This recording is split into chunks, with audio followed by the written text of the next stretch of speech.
Well, hello, ladies and gentlemen, and everyone watching. I'm your host, the Report of the Week. Now, I know right from the start this isn't probably going to be the most enticing video out there, but it's one that I wanted to do for a while. It's just addressing the question, well, why do I do a radio show every week? Why not every 2 weeks? That was a terrible joke. But why do I do it?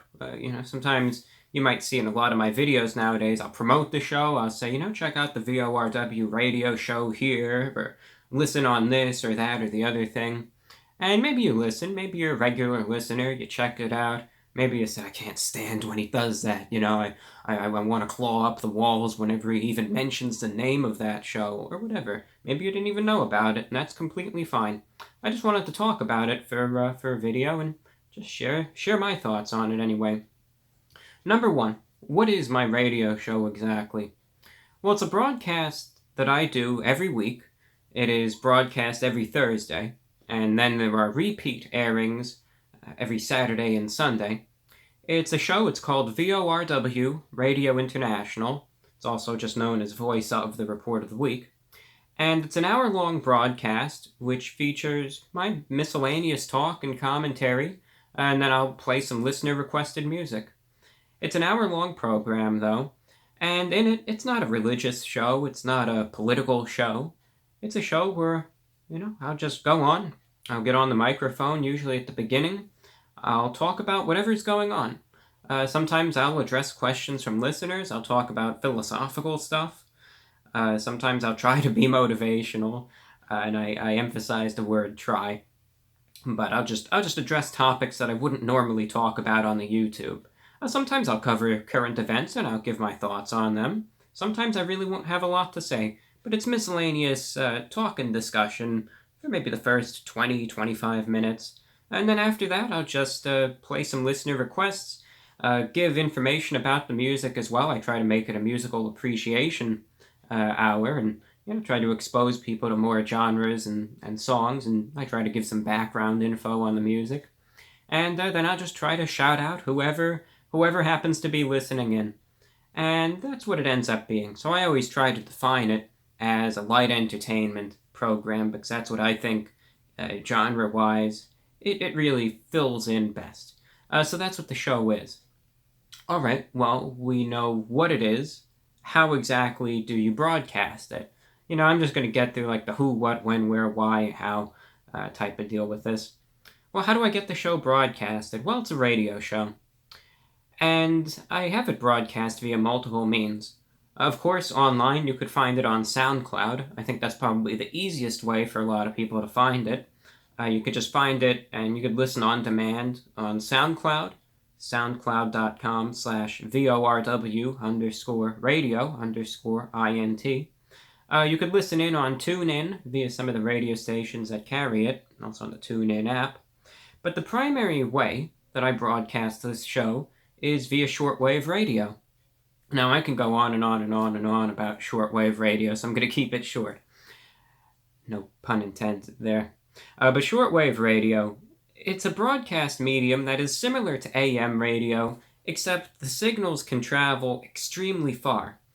For instance, you can have a transmitter in Florida, and let's just say it's on the right frequency and has the right power. You can broadcast it, and it can reach an entire continent with good signal strength from one end to the other. So using the medium of shortwave, I'm able to get my radio show out to huge geographic areas. I have broadcasts that target the entirety of South America, Europe, all of North America, and so on.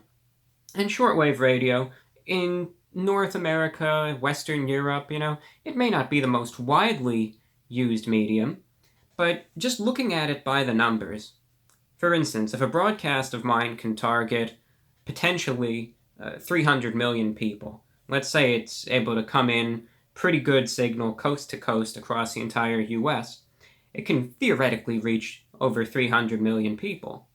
Now, obviously, a small percentage of them actually own shortwave radios, and an even smaller percentage are listening to them at the current time, but you're guaranteed, just purely by the numbers, to be reaching an audience. And that's the audience that I try to reach in developed countries.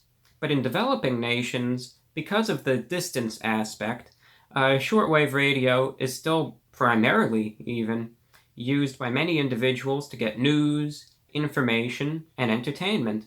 So I do have multiple broadcasts that are beamed to Cuba, where internet access may be restricted or might not be the best, and also broadcasts that are beamed into Central South America, and even, of course, across North America for any listeners who may be in very rural areas, who just might not have the money. They might not know how to use a computer. They might not be able to afford one all the time.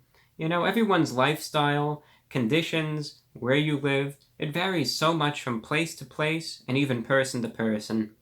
Really, I just try to target anyone who listens, and shortwave radio is still a medium that has its listeners. Of course, in the US, whoever tunes in is whoever tunes in. Be it people who just found an old shortwave radio in the attic and are scanning around and found my show, hobbyists, amateur radio operators, people who just have emergency portable radios just spinning the dial. Whoever tunes in, I really welcome with open arms. So I use shortwave radio as my primary broadcast means for those reasons. It's also a way to reach an audience that I really wouldn't reach via YouTube. And also shortwave radio is a broadcast medium that absolutely fascinates me. So of course it's a lot of fun for me to do, just purely from that aspect. So that's how I broadcast the show. And it goes out via 2 radio stations, WRMI in Okeechobee, Florida.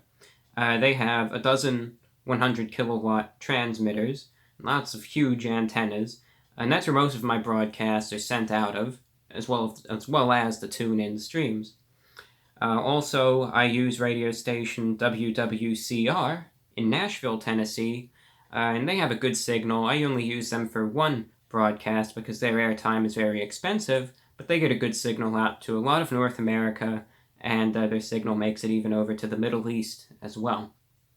But I also, in the past, I've used radio stations WBCQ, WINB, that's in Pennsylvania. I've used stations in Germany, the UK, even in Armenia, and I think Uzbekistan. I had a broadcast to Asia once, going out from there, and a station in Bulgaria too, we can't forget about them. But I have this show broadcast all over the world via shortwave radio, as well as the internet. Why do I do it? Well, if you say, why do you go through all this effort to do this show? Of course, there's other shows like it out there. Why do you do it? What really motivates me to do this show each and every week is probably 2 things. Number 1, just the aspect, again, of the broadcast medium and my fascination with shortwave radio. It's something that I had wanted to do for a long time, really, ever since I discovered the medium of shortwave back in 2013. I'd wanted to have my own show out there.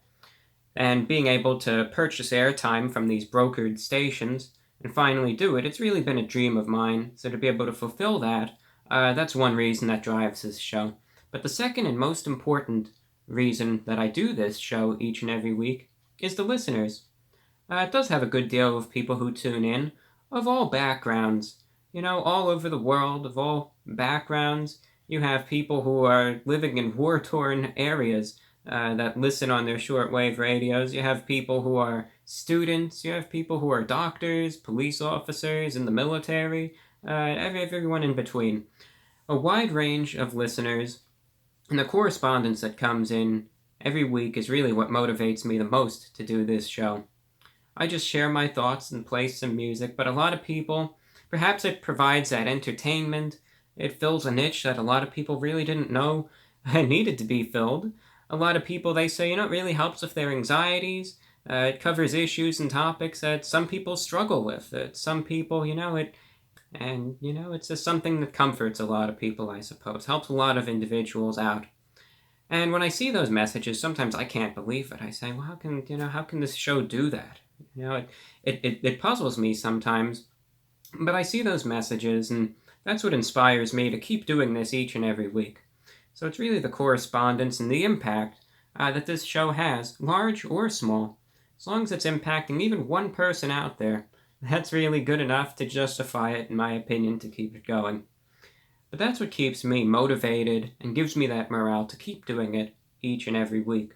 It's the impact of this show upon people all over the world that's just so incredible, just so wonderful, and really inspirational on my end that gives me that motivation to do it every week and go through all the effort it takes to make this show and then to get it sent out and transmitted to those who listen to it. That's why I do this show each and every week, because it's something that's truly an enjoyable experience all around. On one final note, a few people might be wondering, that's nice. It's nice to hear about that and all, but why don't you just stream it on YouTube? Why don't you just do that? Well, two reasons. And number one, of course, I think, and this is just my personal opinion, it's an audio-only program. And I think when it comes down to podcasts and whatnot, it's two different things. It used to be a lot more similar, but just things have changed with the times. And, to try to label it as such and stream it on YouTube, I think it'd just be misleading people, so I don't do that, number one. Number two, it has its copyright issues, which are fine with shortwave, and I take care of everything there, but with YouTube that would also present some issues, and I just don't want to delve into that. But perhaps going forward, I may take just the lectures that I give at the beginning of every program, and I might just go ahead and try and post those maybe in bulk up to YouTube for anyone who's interested. So that might happen going forward. But on a final note, I hope you could check it out if you're interested. Again, it's a light entertainment show, something that I do every week. It's something that I really look forward to every week because it's a pleasure to put together and to record the show. I hope you could check it out. You could find it on SoundCloud, soundcloud.com again, /VORW_radio_INT. You could listen in on many shortwave frequencies and broadcast times. And most importantly, this broadcast, the only way that I'm able to do it, because airtime is very expensive, and I don't have the money to keep it going, is through listener support and donations. It's a listener-funded program. If you tune in, you like what you hear, chip in, help it out. It needs your help, to keep it going. And of course, when the goal isn't met, I make reductions wherever necessary. It's something I don't enjoy doing, but if you want to keep it going, donations are welcome at patreon.com/thereportoftheweek. That's patreon.com/thereportoftheweek, or via PayPal to VORWINFO@gmail.com. But that's why I do this radio show every week. And it's been a dream of mine since 2014. I briefly got it on the air in 2015, and then I finally got it on the air full-time from 2016 onwards. And it's evolved over the years. It's had its twists and turns, its ups and downs, but it's something incredible, something that's very special, and it's truly wonderful. It's almost an honor to do it every week to those who tune in. If you ever want to do a show on shortwave, I recommend you research it, look into the medium, look into these radio stations that sell their airtime. Shortwave needs good programming out there, it certainly does, and it's a way that you could still reach an audience. Even in 2018, there's more people listening to shortwave radio than you think. So, if it's something that's ever of interest to you, give it a shot. You never know where it'll take you. That's why I do my show every week, and that's all that I have for you. Hope you could tune in if you're interested, and probably the next video coming up will be a food review. Thank you for checking out this video. Take care. I'm your host, the Report of the Week.